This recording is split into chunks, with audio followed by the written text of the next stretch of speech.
Hey everyone, this is Chris with Trevor, and this is Fast Talk, your source for the science of endurance performance. So Chris, Yes, you're sir. back to doing the line. I am, because you can't remember it, so somebody's got to remember That's it. fair, but there's something more important here. This is not your first episode back, Nope. but you've been the host of the last three, so I think we can say you're back on the show. I am So back. welcome back. Thank you very much. Good to be here.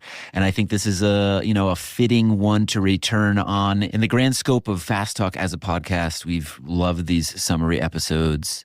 And this is a topic that we're going to talk about that we've mentioned hundreds of times on this show. And now we finally get to talk about it in depth. And what's the topic? Homeostasis. Well, I am looking forward to this. I always enjoyed these summary episodes were your idea. I always really enjoyed doing them. It's a lot of fun to just let's look back, see what we've been talking about and bring in some of those clips. And we are bringing in clips from episodes you were part of. We're going pretty far back. Nice. Very good. So today our topic, as you said, is homeostasis, why this is important to our physiology, why this is central to how we adapt. There's a reason we mention this all the time. So we really want to give an understanding of exactly what this is, why it's so important to our bodies. We'll explain training adaptations in the context of this whole idea of homeostasis, but we're going to take it a step further and talk about health, our overall health. Homeostasis is central to that as well. So I've been excited about this one. I love the idea of homeostasis. Yeah, I mean, if there's anything out there in training science that will make you faster in a way, it's understanding this fundamental concept because it relates to so many aspects of training. So let's make you fast. All right, Trevor, are you ready to define this thing in a sentence or two just to set the stage for everybody? Absolutely. So the first thing I did, I'm trying to use these new AI features. I went to ChatGPT and asked it, what is the definition of homeostasis? Okay, So I'm very reading interesting. the AI definition. Homeostasis is the ability of an organism to maintain a stable internal environment even when external conditions change. It's a self-regulating process that allows the body to adapt and survive in a changing environment. Mm-hmm. It's actually a pretty good definition, but let's simplify this a little bit. It's basically our bodies want to remain very stable. They want to remain very consistent, and that's hard because we are in an environment that is constantly challenging that. So the classic example is temperature. Mm-hmm. We want to maintain a constant body temperature, but you go outside on hot days, go outside on very cold days. Your body has to figure that out. But temperature isn't the only one. There are thousands of what we call homeostatic balances in our body that our bodies are constantly trying to measure and keep in a pretty tight, narrow range. So Right. other ones, osmotic pressure of our body fluids. We try to maintain a very constant blood pH, and we all know what it feels like when it starts getting a little more acidic. Mm-hmm. You'd actually be surprised how little the acidity in our blood changes before our bodies say, stop this. This is too much. Mm-hmm. Oxygen saturation in our blood, we try to maintain that as well. And I could just keep going with all these various things that we are always trying to maintain in a very, very tight range, despite all the challenges that the external environment throws at us. So homeostasis is essentially the conditions under which we're working optimally, and our body wants to keep that intact. It's challenged, whether that's temperatures or fluid regulation or all these things. Our bodies are kind of not being bombarded, but they're being challenged in a way, and our body has systems and processes to manage those challenges and keep us in a place where we're still operating under somewhat optimal conditions. Yep. And important to understand, if you get a little bit out of homeostasis, you don't function as well. Mm-hmm. If you get a lot out of homeostasis, that's where you are in danger. You are going to the hospital. This can kill you. So I think this is a good point. Let's pull in our first clip. This is actually not from Fast Talk. I'm pulling a clip out of Fast Talk Fem. This is episode 117, where they had Dr. Jamie Whitfield describe how the body maintains glucose homeostasis. And I love this one because, A, a lot of people don't realize that is one of our homeostatic balances. We try to maintain a certain blood sugar level. Mm-hmm. And you've heard the terms for what happens when we get out of homeostasis there. There's hypoglycemia and hyperglycemia. There's also hangry. being hangry. Oh, you're that all the time. So let's hear from Dr. Jamie Whitfield now. Can you help us understand the body's remarkable ability to maintain that glucose homeostasis? Yeah, so I mean, it's an entire field unto itself in research. There's some people that have made their entire research career just studying single transporters that are involved in glucose transport. So there's an incredible amount of complexity and nuance when we think about blood glucose control. And it's actually pretty impressive. So, I mean, again, I mentioned it earlier, but you've got about 4 to 5 grams of glucose circulating in your blood at one time. If you think about what that actually is compared to what you would put in, say, a coffee as an example, it's not that much, but your body is remarkably good at maintaining that level.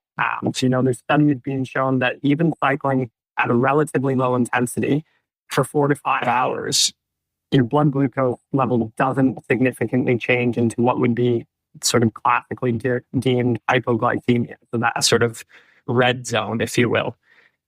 So your body's very, very good at it. There's a lot of redundancies and backups in place. So your body also has the ability to create new glucose from non-carbohydrate sources. So this is a process called gluconeogenesis. So your body can actually take fats, proteins, amino acids, and different things, and through a process convert those into glucose. So even if you're not actively feeding or fueling, your body has the ability to produce new glucose innately and in order to maintain blood glucose control. From a muscle perspective, because that's sort of what my background and interest is, in terms of blood glucose controls, you've got 2 different pathways to take up glucose across the muscle and ultimately use that as a fuel source. First of that is insulin dependent. So again, this is typically what's defective or non-operational in type 1 and type 2 diabetics. And so there's a separate signaling cascade, so different activation pathways that are activated in response to insulin. And then you also have contraction stimulated glucose uptake. And critically, those 2 things have some overlap, but are separate. So, even a type 1 diabetic who isn't capable of producing insulin, contraction mediated glucose uptake, so exercise-mediated glucose uptake, is still functional. So there's redundancies, but they are separate pathways. Well, let's now talk about, you mentioned the range of, say, body temperature or some of these other homeostatic balances. There's a small range. But what does that mean? What's the flexibility that we're talking about here? And how does homeostasis become challenged? So our body is not very flexible in terms of allowing us to move out of homeostatic balance, as we were just saying. But it is remarkably flexible in its ability to deal with changes in the environment. So I think this is where we need to use a really important term here, which is a stressor. So whenever the external environment challenges homeostasis, that is called a stressor on homeostasis. So again, let's talk about thermal regulation. You want to maintain a certain body temperature. If you walk outside and it's negative 20 degrees, that's a big stressor on that particular homeostatic balance. So we're incredibly flexible in our ability to deal with a wide range of stressors. And those stressors can be quite extreme at times. Mm-hmm. Where the body's not flexible is in maintaining that internal environment. It tries to, as I said, in the face of extreme stressors, tries to still maintain a very tight balance. Core temperature just doesn't like it changing that much. Mm-hmm. And I think this is a good place. Let's dive into that one a little bit. We have Dr. Robert Kenefick from episode 221, where he talks about all the complexities of maintaining thermal regulation under these different stressors. So you can be generating heat as you exercise and you can be in a hot environment. But either way, we have to maintain a temperature homeostasis. Obviously, Fahrenheit, most people know, 98, 97.5, 98 are what people typically understand in Fahrenheit as the temperature set point, if we want to call it that we need to maintain homeostasis. And we can go up a little bit, we go down a little bit. And then there's actual physiological adjustments or adaptations that help us reset or establish homeostasis to bring that temperature back down to the set point. So if we look at the scenario where we're gaining heat and when we're exercising, and so the byproducts of exercise involve CO2, so you're breathing out CO2, and we all know that. water. So metabolic water is released when you exercise, and that water goes right back into your body tissues or into circulation. And then heat is the other aspect.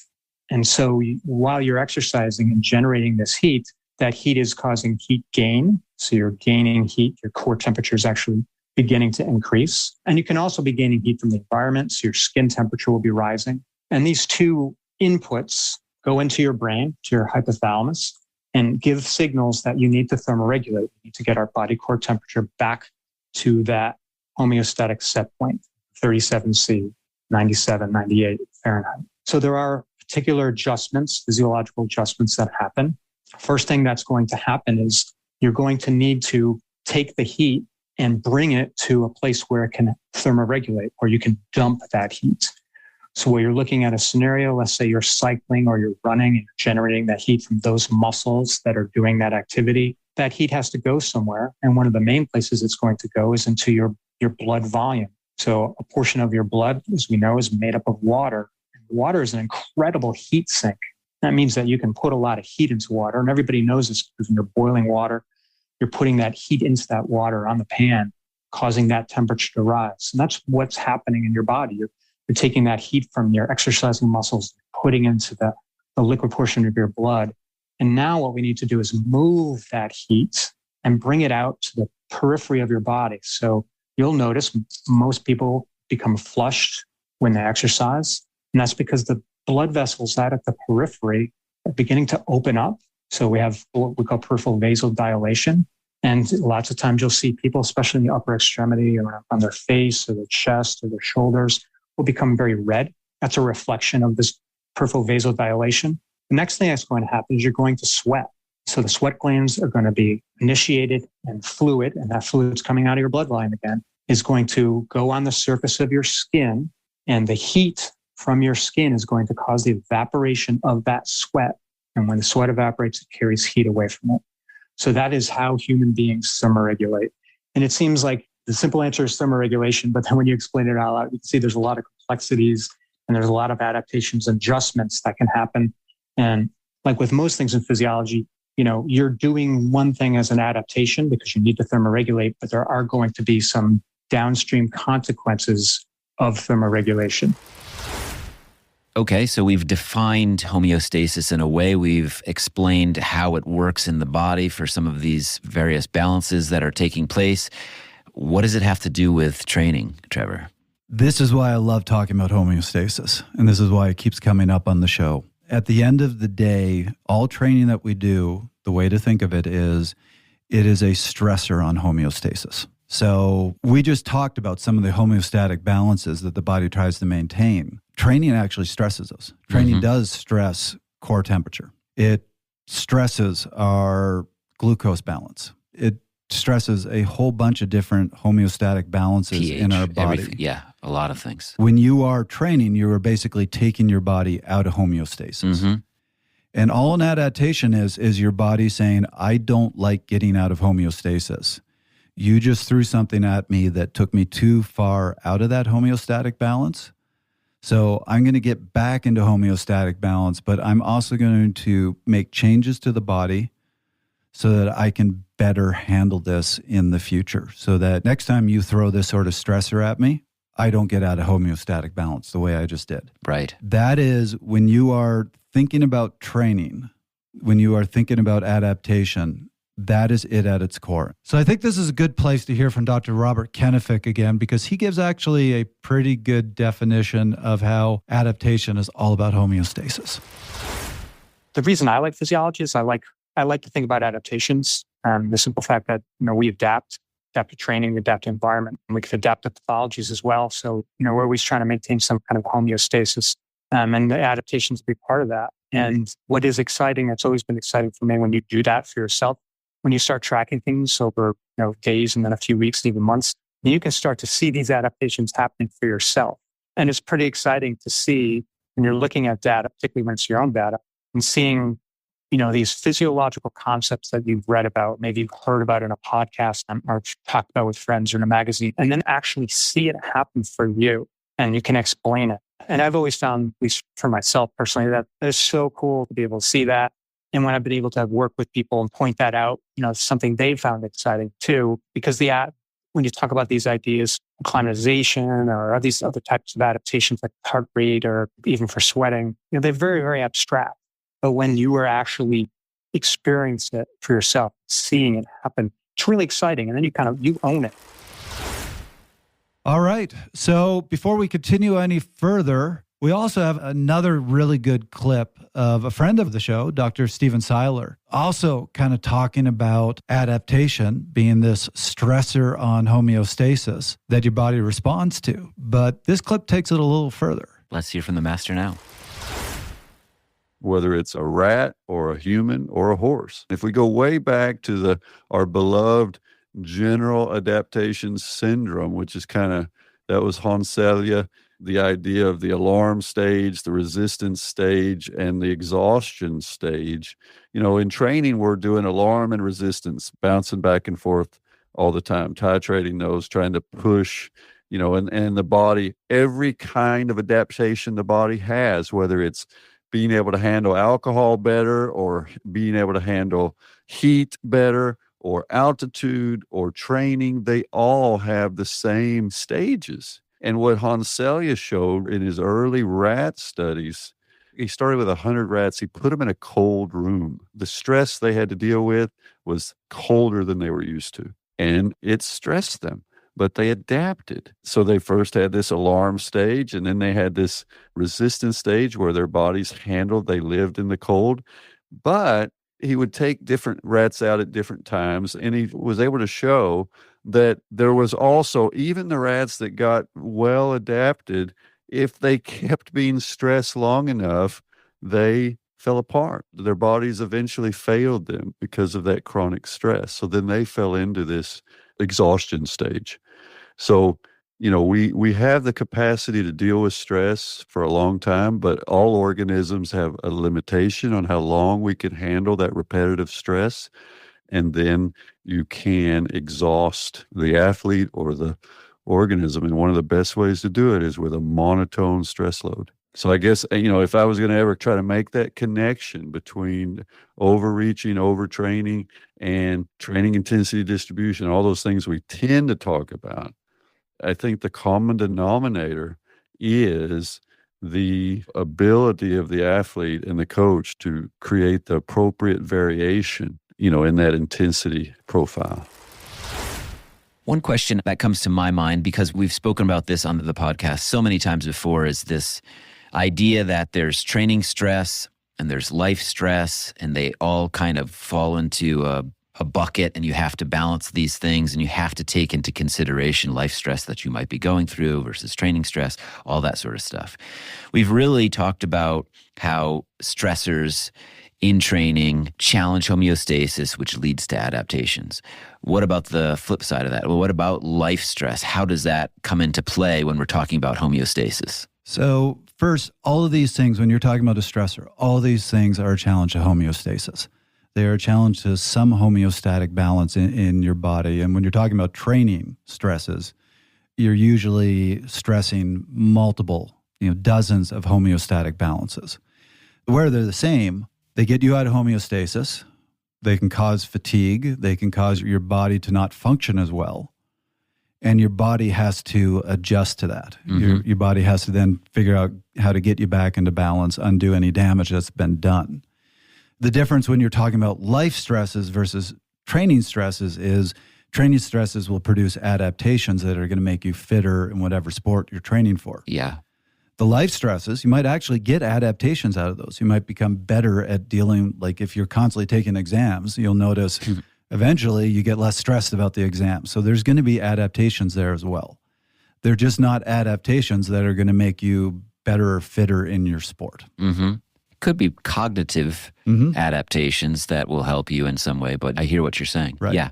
But this is important because if you're really focused on your sport, your body only has so many resources to deal with all these stresses to produce adaptations. So you want to reduce other stresses so that your body can just focus on the adaptations of the stresses you want. Mm-hmm.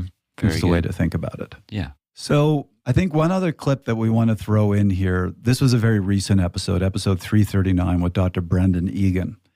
We were talking to him about the physiology of how our bodies adapt, really going into what are the processes inside the body. So we were just talking about you produce a stress, it takes you out of homeostasis. Your body doesn't like that, so then it produces an adaptation.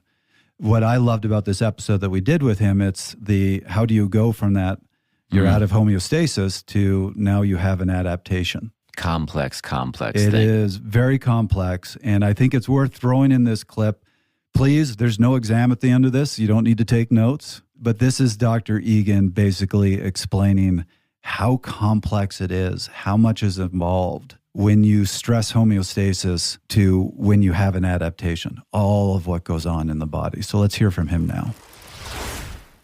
It's useful to think of it, I think, in the context of the different headings that we've used, but also to think about it in the context of time during and post exercise. So the onset of exercise is that stimulus and that perturbation. And so, as you explained earlier on in the intro, it was this idea that the perturbation to homeostasis activates a variety of signals. Perturbations are things like changes in the AMP to ATP ratio, which is caused by a turnover of ATP. You've got changes in calcium concentrations by virtue of the way that muscle contraction manifests, changes in that NAD to NADH ratio that you mentioned a few minutes ago, changes in partial pressures of oxygen in the muscle, mechanical tension caused by the actual contractile function of the muscle. And they're all intracellular, as we call it. They're all part of the signal within the muscle. External to the muscle, there are, of course, changes in catecholamines and hormones that occur at the onset of exercise. So we've got changes in circulating factors as well. But we classified that kind of cluster that I mentioned there as signals. And there has to be then something that moves the signal on further in the cell. So during exercise or soon into post-exercise recovery, there's a number of sensors or signal transducers. Effectively, these are proteins then that are activated or repressed, but generally we often focus on things that are activated in response to these different signals that have been induced by this perturbation to homeostasis. So it's probably useful to name some of these directly just so people can kind of orientate themselves. But if one of the molecules you mentioned was AMPK, and as the name suggests, the AMPK activated protein kinase, one of the main activators is a change in the AMP to ATP ratio. So as we get greater ATP turnover, as the intensity of exercise increases or the duration of exercise is prolonged, that is a signal to this sensor molecule, the AMPK, which then is also a signal transducer because that has its effect, like I mentioned earlier, of being a kinase that acts upon other downstream targets. Now, I mentioned post-translational modifications earlier, and one post-translational modification is phosphorylation. And as I said earlier, AMPK is a kinase, which means that it phosphorylates target proteins. So there are a number of downstream effector molecules, as we call them, that are oftentimes transcription factors like PGC1. Well, okay, I have to correct myself. PGC1 is a coactivator. It's not necessarily a direct transcription factor, but that's getting into the weeds a bit. But PGC1 is one of those targets of AMPK. And you've alluded to this, and it's mentioned in lots of places that you've kind of got the AMPK-PGC1 axis is often talked about as a means to describe the pathway towards mitochondrial biogenesis. So once you've now got down towards these effector proteins, usually transcriptional regulators, it's the change in their activity that is then leading to changes in mRNA expression or transcriptional processes. So that's where we are now talking about that amplification or that increase, transient increase in an mRNA that's, again, somewhere down the line is likely to result in a change in protein, again, assuming that the protein synthesis machinery is also switched on and is able to translate that mRNA into a protein. So the early points that I mentioned there about the onset of exercise, that perturbation, some of those sensors being activated during exercise, it's in that post-exercise period that there is the change in the mRNA expression, and then again varies from individual protein to individual protein, but sometime in hours after exercise is when we begin to see those changes in protein for, again, depending on when the timing of that muscle biopsy is taking place. And again, as you mentioned earlier, it's the thinking is that you repeatedly do these exercise sessions, you repeatedly activate these pathways, you repeatedly then get these changes in protein content or function, and that ultimately is what are the events that underpin the long-term adaptive change to exercise. Okay, so Trevor, Dr. Egan just gave the very complex, very detailed, very specific scientific explanation. I know you have an analogy. Perhaps bring us back up to a big picture view of homeostasis. You have this analogy about the house and the storm. Tell us about it. Yeah, and we actually did another summary episode where we talked about this analogy, and it's the analogy I love to give, but fundamentally this analogy is about exactly that. Adding a stressor, getting the body out of homeostasis, and then producing an adaptation. And so in this analogy, I think of your body as a house. Mm-hmm. And what you're trying to do when you're training is build a bigger, stronger, better house. And the way to think of it is the repair person is lazy. They're not going to just go out and say, you know what, I'm going to add an addition onto the house because I feel like it. Mm-hmm. They'll never do that. They'll add an addition, put on a better roof when there's a need. So here's how you create the need. That's with training.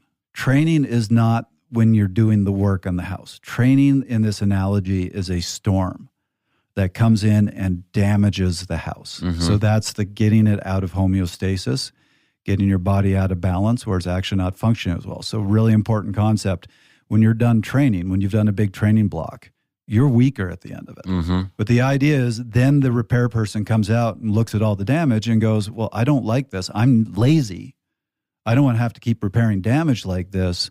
So I'm going to build back a bigger, stronger house since I have to do the work anyway, so that if a storm like this comes in, the house can handle it. So the really important concept here is you have to do adequate damage. So you have to stress homeostasis enough to have the repair person come out and say, I need to build back bigger, better, stronger. And you've heard the term supercompensation. This is the idea of supercompensation. So the flip side of that is if you just do a little training, just rip a couple roof panels off, then the repair person is going to come out and go, yeah, I'm lazy. I'm just going to tack on a couple more roof panels and you're going to end up with the same house. You want to get an adaptation, you really got to rip the roof off. Well, and in some ways, that's a great lead into the next concept we want to talk about, I hear, which is this idea of fatigue and fitness. Yes. So I remember a long time ago in my exercise physiology classes, the question was raised, what is fatigue? What causes fatigue? And we really, being inexperienced, there's students learning all this, we thought, well, of course, there's one thing that causes fatigue. And what you learn very quickly is no, even though feeling tired is tired, there are many, many different causes of fatigue. And what it comes down to is fatigue is when one of those homeostatic balances gets too far out of balance. Your body's basically going to say, I can't have you take this any further because then you're going to start getting into danger. It's a warning sign. It is a warning sign. So your body basically says, I'm going to send a signal to your brain to tell your brain, stop.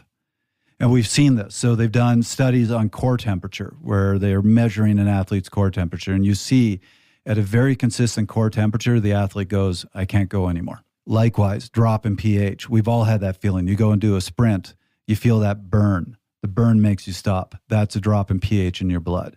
And like I said, it actually doesn't drop that far. Your body's going to shut you down pretty quick. Same thing. We just heard about maintaining blood glucose levels. If your glucose levels and your glycogen levels start to drop, that causes fatigue. If you're in the middle of a time trial and you deplete your glycogen, you don't have sufficient glucose in your blood, you're going to slow way down. Mm-hmm. That's what we call a bonk. Right. And we can keep going through these, but every single experience of fatigue is essentially our body getting out of homeostasis and saying, can't maintain this anymore, stop. Yeah, this brings up so many questions that we shouldn't and won't get into, but it's kind of like, well, there is this line. It's created by the body. How do I cross beyond that?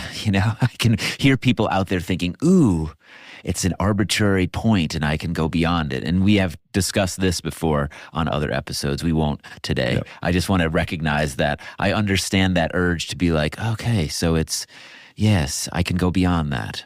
There is a go beyond that, but there's where your body gives a warning, and then there's where your body is just going to stop you. Mm-hmm. Absolutely. I'm not suggesting that everybody should be always doing that and trying to trick themselves into breaking through barriers. I just know that there's that inclination sometimes. Yep. Physiology will always win. There are a lot of mental techniques to push through, and there was a great study where they showed that really elite athletes could go beyond that core temperature that most people stop at, mm-hmm. that they could actually go a little higher, a little harder when they're in a competitive situation. But there's still a limit for them. There is a point where they're actually going to start doing damage and the body is going to shut down. Yeah. And that is just simple physiology.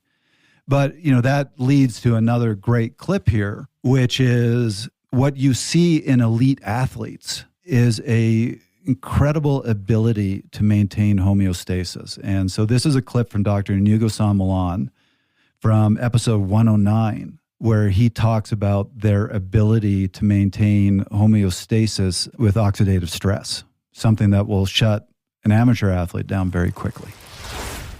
When I was doing my research for that article a couple of years ago, my thought was, well, of course, if a pro's doing a 5-hour ride at 280 watts, it's a huge metabolic flux.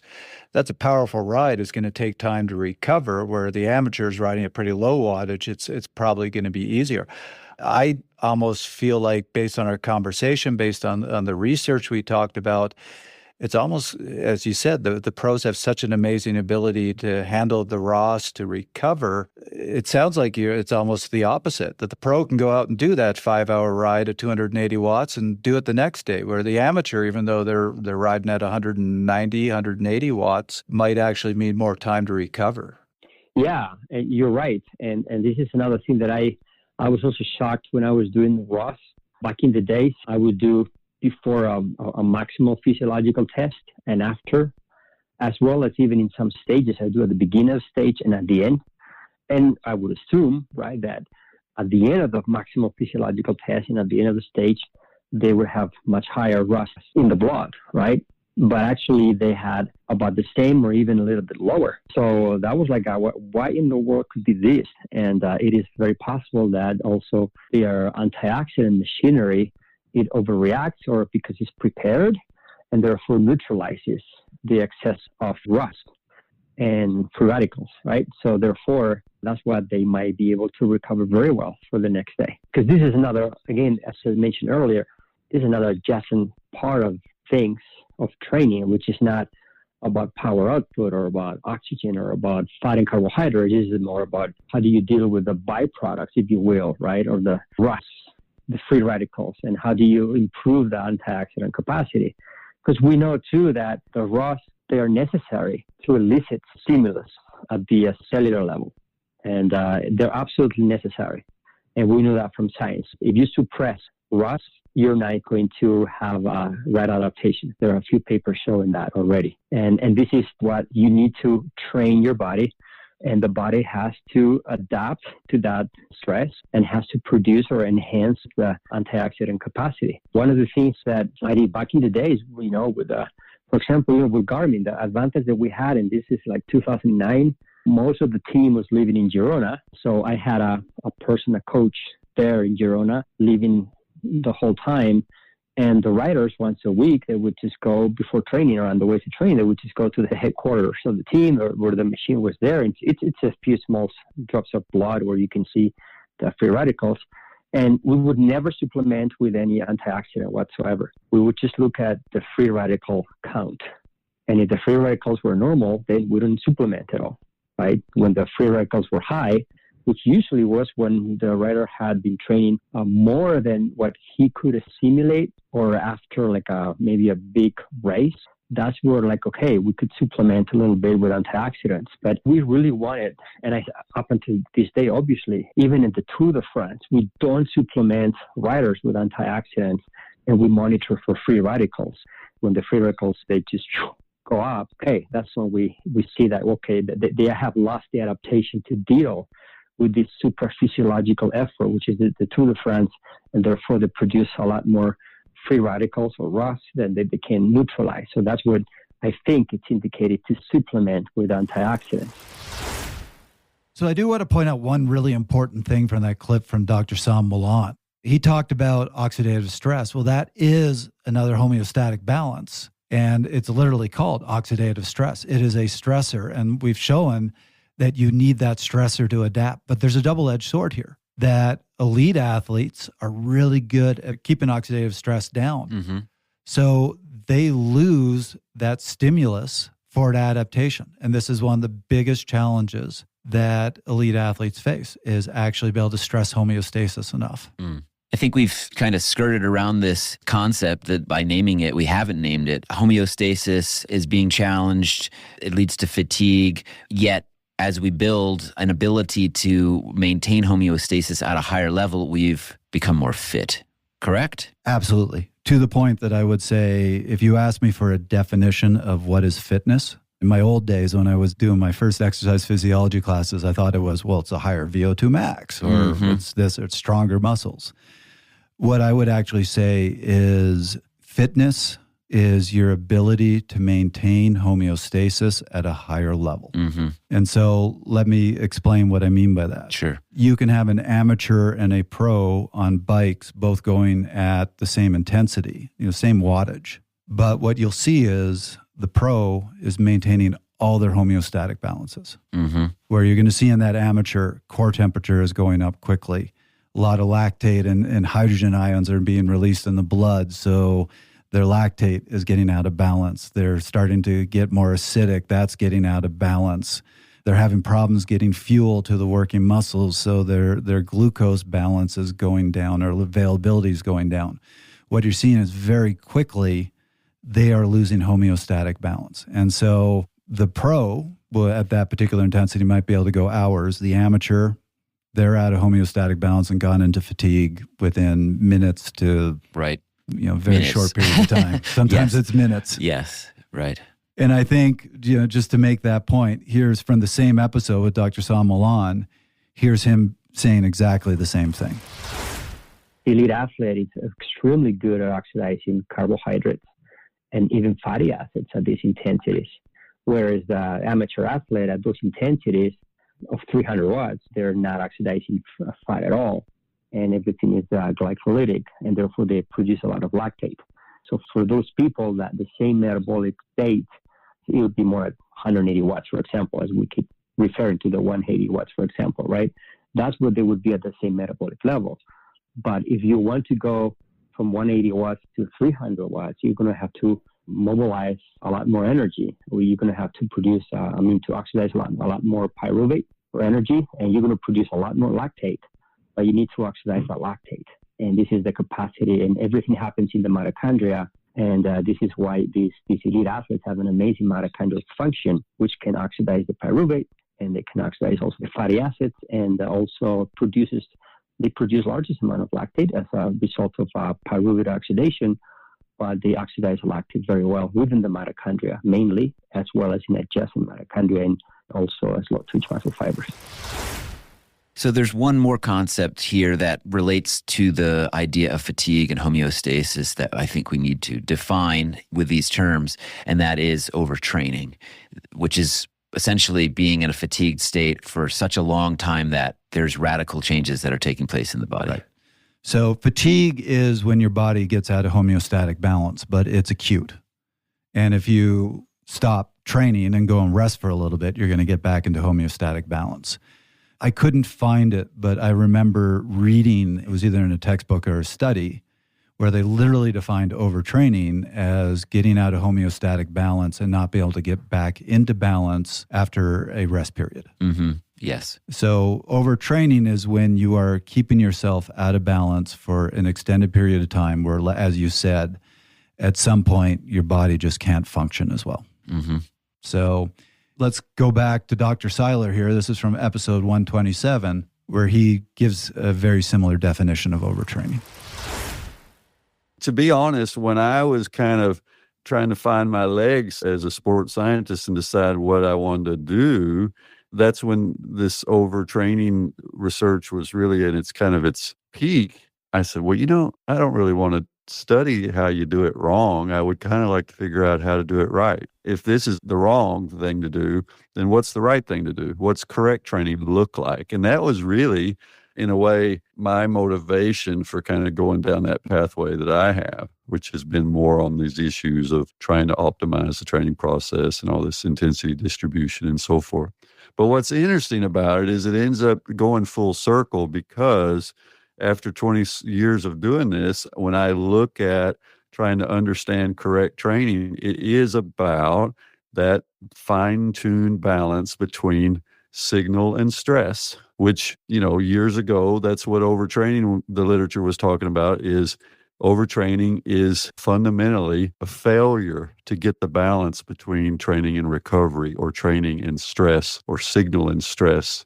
You can choose your metaphors to get that right. So it's the backside of all the research, all those things we talk about with intensity distribution and volume progression and all of that. They are intimately related in my mind. It's kind of approaching the problem from different directions. And the problem with understanding overtraining and overreaching is you really can't diagnose it until it's already happened. You say, yep, that was a train wreck. Well, it's a little late, Just to put a finer point on this, because I know that, first of all, the terms overtraining, overreaching, all these things, there's significant but subtle differences between these terms. Also, there's functional and non-functional overreaching. So there's one type, if you will, that is quite beneficial if you know what you're doing, and then other type that is not so beneficial. So let's just understand, or give the audience the understanding of how they know, or don't you need to do this overtraining thing to adapt in some way sometimes? Yeah, this is a really important idea to understand, that in essence, when you are training, you are kind of playing with fire. Mm-hmm. You heard my analogy. Training is a storm, and you want to adapt. You got to rip the roof off. What we're talking about is you have to get the body out of homeostatic balance, which the body doesn't like. And adaptation is just the body saying, I didn't like that. I don't want you to do that to me again, so I'm going to build you back stronger. But remember that. You're doing damage. You have to essentially be overreaching a little bit to produce that adaptive signal. So we talked in the past about functional overreaching. That's something that athletes play with, of let's really push it. Let's get the body pretty far out of homeostatic balance, and then let it supercompensate. But it is playing with fire. You are always doing damage in order to get stronger. And you have to be aware of that, and you have to be respectful of that. Because if you just are always doing that, eventually you're going to move into that overtrained state, and your body's going to get into an unhealthy place. It's storm after storm after storm. And not only do you damage the roof, you knock the whole house down. You need to know how much of a storm to hit with. Yeah. And you need to understand the recovery side too, because that's when your body gets back into balance. And I think this is a good place to throw in a clip from Neil Henderson from episode 127, where he talks about this idea of overreach being a stress on homeostasis. So kind of a difference between an overreaching and overtraining is, with a reasonable rest and recovery, with that overreaching, you're going to see an improvement. With overtraining, with rest and recovery, there is no improvement, and you're only going to see decreased performance. So when we apply, when we're training, we actually get worse. That's part of the things. We have to disturb homeostasis. We have to stress our bodies. We initially get worse. It's when you recover that there's adaptation and improvement. That's what an overreaching or an overload achieves. Overtraining is such that you've done so much work that when you rest and recover, you do not get any better. And so that's kind of the big differentiator as I see things in that realm. So in that sense, there is a benefit to overreaching. As a matter of fact, it sounds like you're saying it's almost a necessity. Yeah, it's a component of things. Now, you don't have to have, overreaching consistently, always, all the time, but you have to have some level of that to improve. It's just part of the nature of the beast. So we've just talked about what it means to be out of balance, out of homeostatic balance, in a sense, in a chronic way, and how that can lead to very negative repercussions. I'm just curious if there's a way to sort of measure or pinpoint, if you will, homeostasis within your body for all these various variables, so that you can have a sense of how much you're going over homeostasis, or getting out of homeostasis, I should say, how much you're actually challenging it. Is there such a thing, or is this an art form? Yes and no. Yeah. There are some metrics. So, for example, most training software has the performance management chart. Mm-hmm. Everybody focuses on the CTL, but there's the ATL and the TSB as well. And they really try to get at how much stress are you throwing at the body, and where's your body at? Have you gotten back into balance or not? Mm-hmm. So TSB is literally about balance. Sure. Training, stress, balance, TSB. Yeah. So that's trying to get at this idea. but it's a metric, it's calculations, and everybody's an individual. Certainly, there's blood tests that you can do if you have the resources. Right. That can look at some of these metrics and say, hey, those are still out of balance. What's going on? Mm-hmm. But at the end of the day, it's mostly feel. You have to learn how far can I push myself and how much rest do I need when I do push myself. And everybody's very different. And I would assume working with a coach would help with this process. However, a coach doesn't know how you feel. So it then comes down to communication between you and the coach and how you're feeling on a given day and how fatigued you might feel and how stressed you might feel and all of those things. You have to communicate a lot. And it really gets down to knowing yourself. You know, very early in my coaching career, I had 2 athletes, very similar level. I put them both through an overreach training camp. One came out of it with the best fitness of his life. The other one came out of it overtrained. Mm-hmm. Yeah, so a lot of variables. It is an art form. Some sports nutritionists say the gut is the gateway to good health. I might add that the gut is a gateway to high performance. I'm Jared Berg, and I'm a registered dietitian and endurance sports exercise physiologist. I've partnered with Fast Talk Labs to help athletes like you improve their sports nutrition. See how you can perform better with a personalized nutrition plan. Learn more at fasttalklabs.com. Just look for athlete services. So we've been talking about breaking homeostasis as kind of the fundamental idea behind training adaptations. But I want to take this a step further because we did talk about overtraining where homeostasis just gets broken for too long, essentially, and that leads to negative consequences. I'm going to take that a step further and define disease, chronic disease, as simply a failure in homeostasis in our bodies. So, Trevor, if it's a failure of homeostasis, why don't we see these chronic diseases develop right away? This goes back to the flexibility. This goes back to homeostasis having a remarkable ability to take often extreme stressors and deal with them. And what you see with some of these stressors that ultimately lead to chronic disease is our body can get us back into a tolerable homeostatic balance. It's just not optimal. The body isn't functioning the way it would ideally like to function, but it can keep you in balance for a while. So your perception of all this is, I'm fine, I can handle all this. So classic example of this would be an alcoholic. Alcohol is a big stressor to homeostasis. If you've never had alcohol before and you drink it, you're going to be in a strange place. But you can, over time, build a tolerance to it.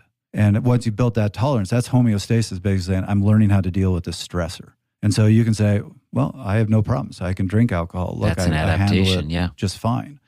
But if you're drinking too much alcohol over time, over years, you start developing cirrhosis of the liver. You start developing other health conditions. And that's just a classic example of you're putting this stressor on homeostasis that homeostasis learns how to deal with, but it's not optimal. And it's later on that finally homeostasis starts breaking. And you see that with a lot of chronic diseases. And obviously one of the biggest stressors is diet. I think this is a really good example of all this. We had a recent episode with Dr. Julianne Davey, where she talked about the microbiome, which is also trying to stay in balance, and what happens when the homeostasis of the microbiome isn't there, and how that can lead to a whole bunch of symptoms and ultimately conditions that you wouldn't even expect. So let's hear from her now.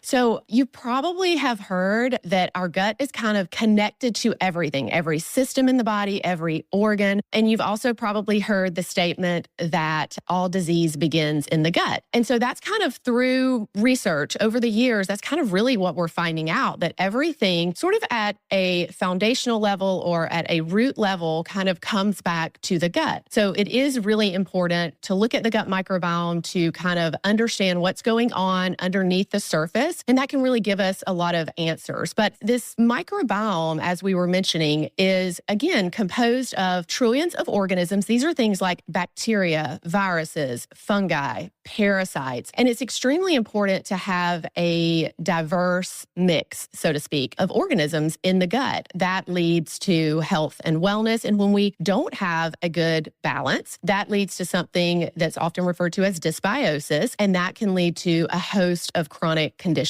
I don't think they're always a negative thing. It's really just all about balance. So I'll give you kind of an example. I work with patients day in and day out on their gut health. I do a lot of comprehensive comprehensive stool testing. And often we'll have a stool test that we're looking at together. I'm looking at with a patient. And let's say we're looking at their commensals, which are their good bacteria, and they're overgrown and, their levels are high. And so they'll ask me, well, isn't that a good thing? These levels of good bacteria, they're high. That must be a positive thing. And so I'm always explaining, actually, that's not the case. We want this really, good, healthy balance. We don't want them to be too low and we don't want them to be overgrown. So that's kind of one example of what you're referring to. But then also there are certain bacteria that we call opportunistic bacteria. Now, these are in everyone's system, they're in our bodies, but again, we want to keep them sort of at lower levels. And when there is an opportunity that is right for them to get overgrown, maybe it's, let's say someone doesn't have enough stomach acid and their stomach acid is low, and that allows for these bacteria and other microbes to get overgrown, then that's not a healthy thing. But they're part of the ecosystem, they're part of the balance. So it doesn't mean that just because we have,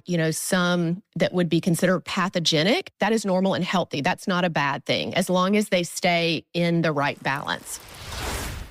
It seems like many of the diseases we talk about are a loss of homeostatic balance, and they have to do with diet. With the foods we eat, chronic bad diets have massive repercussions. Can you tell us more about that, Trevor? Yeah, that is one of those big stressors where our body can really learn how to deal with foods that aren't optimal for our body and maintain some sort of homeostatic balance. But eventually it leads to consequences because we are not in an optimal balance. And I think this is a great place.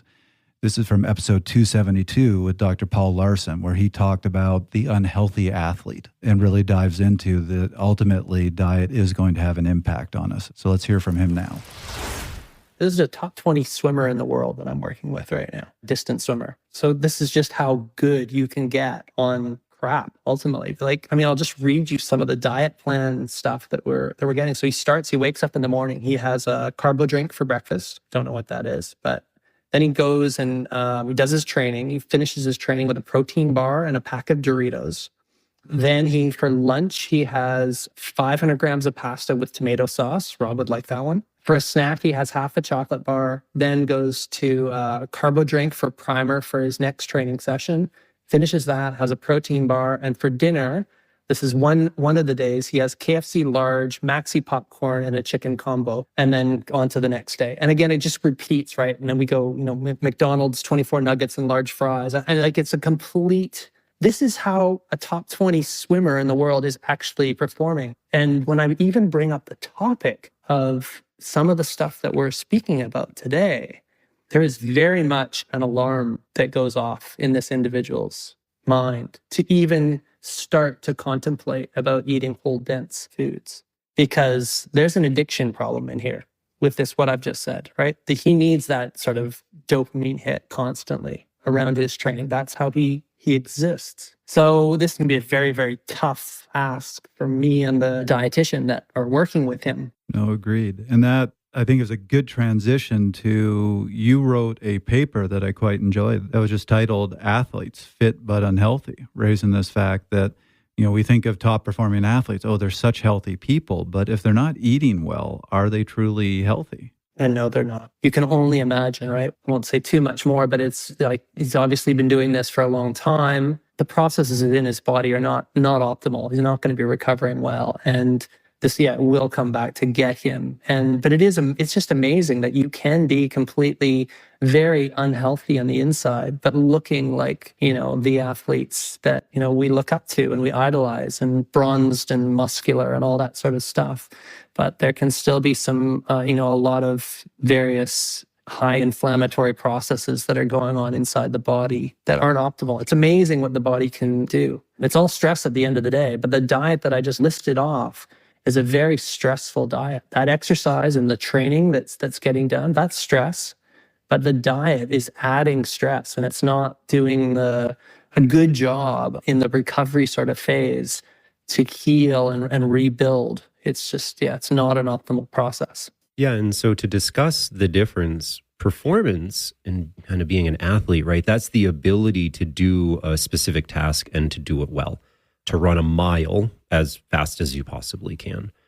But health is different from that, right? Health is the optimal function of the internal systems in our body. Health is being free of disease. Health is longevity. And sometimes those two things are potentially at odds with each other. And I think that as individuals, we need to be able to have a holistic view and not necessarily give up one for the other, but ultimately, how do we maximize both health and performance, because we're all athletes? Yeah, exactly. It is kind of a holism sort of thing. It's all systems in balance. That's what it's sort of all about. I also reflect on a classic example. I'll just sort of say, you can get away with this for a certain period of time. And again, our messaging with the high carbs through, the Gatorades and those sorts of things, I was here as well. I did this too.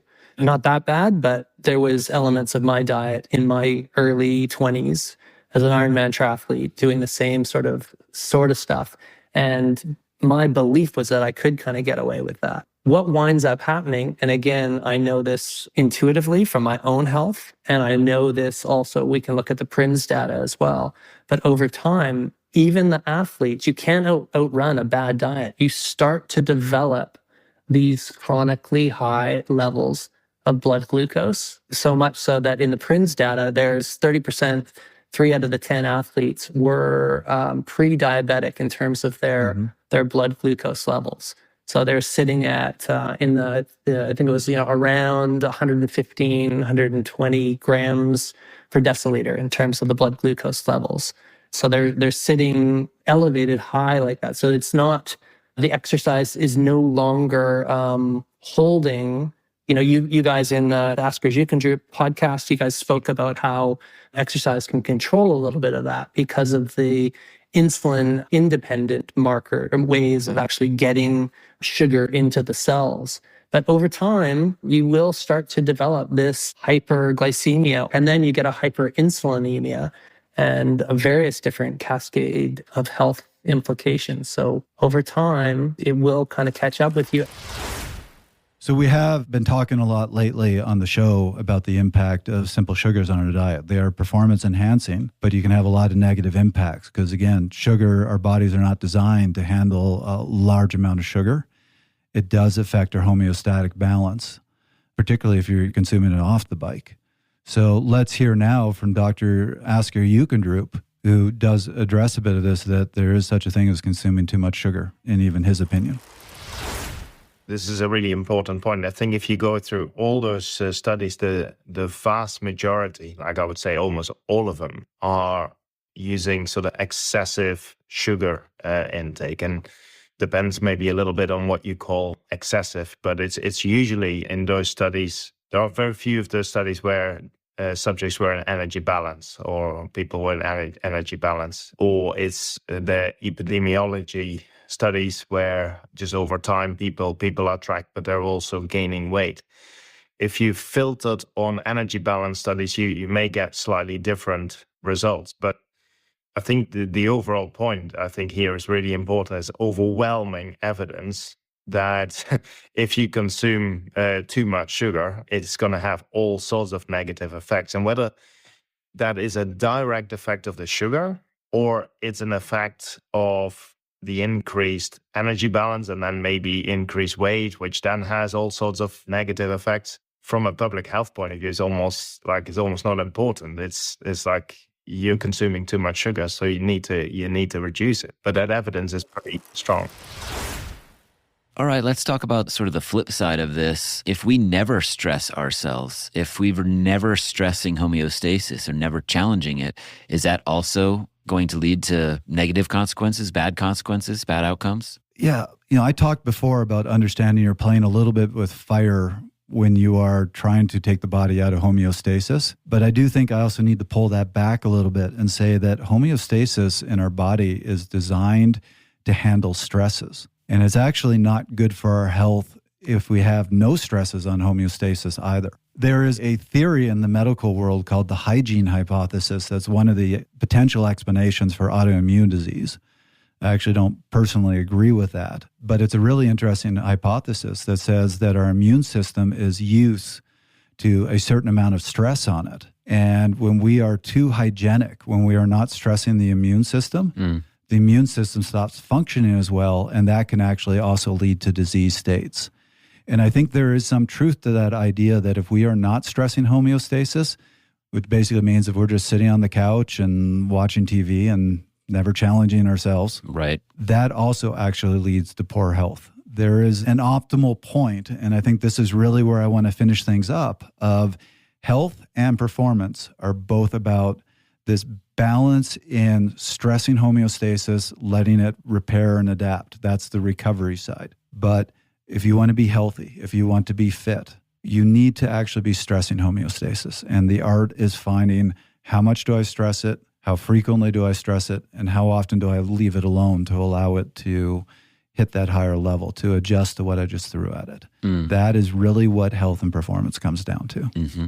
And I think this is a good place to finish out with a great clip from Dr. Kate Kresge, where she talks about something you see in athletes all the time, where they get out of homeostatic balance, so they're not performing as well. Their body is not working optimally, and they get frustrated with their lack of performance, and they immediately go to the mental side and say, what's wrong with me? I need to be tougher. I need to be stronger, and try to force themselves through it, when they need to be looking at this from a homeostatic perspective and just saying, I'm out of balance. Mm-hmm. So let's see her talk about that now.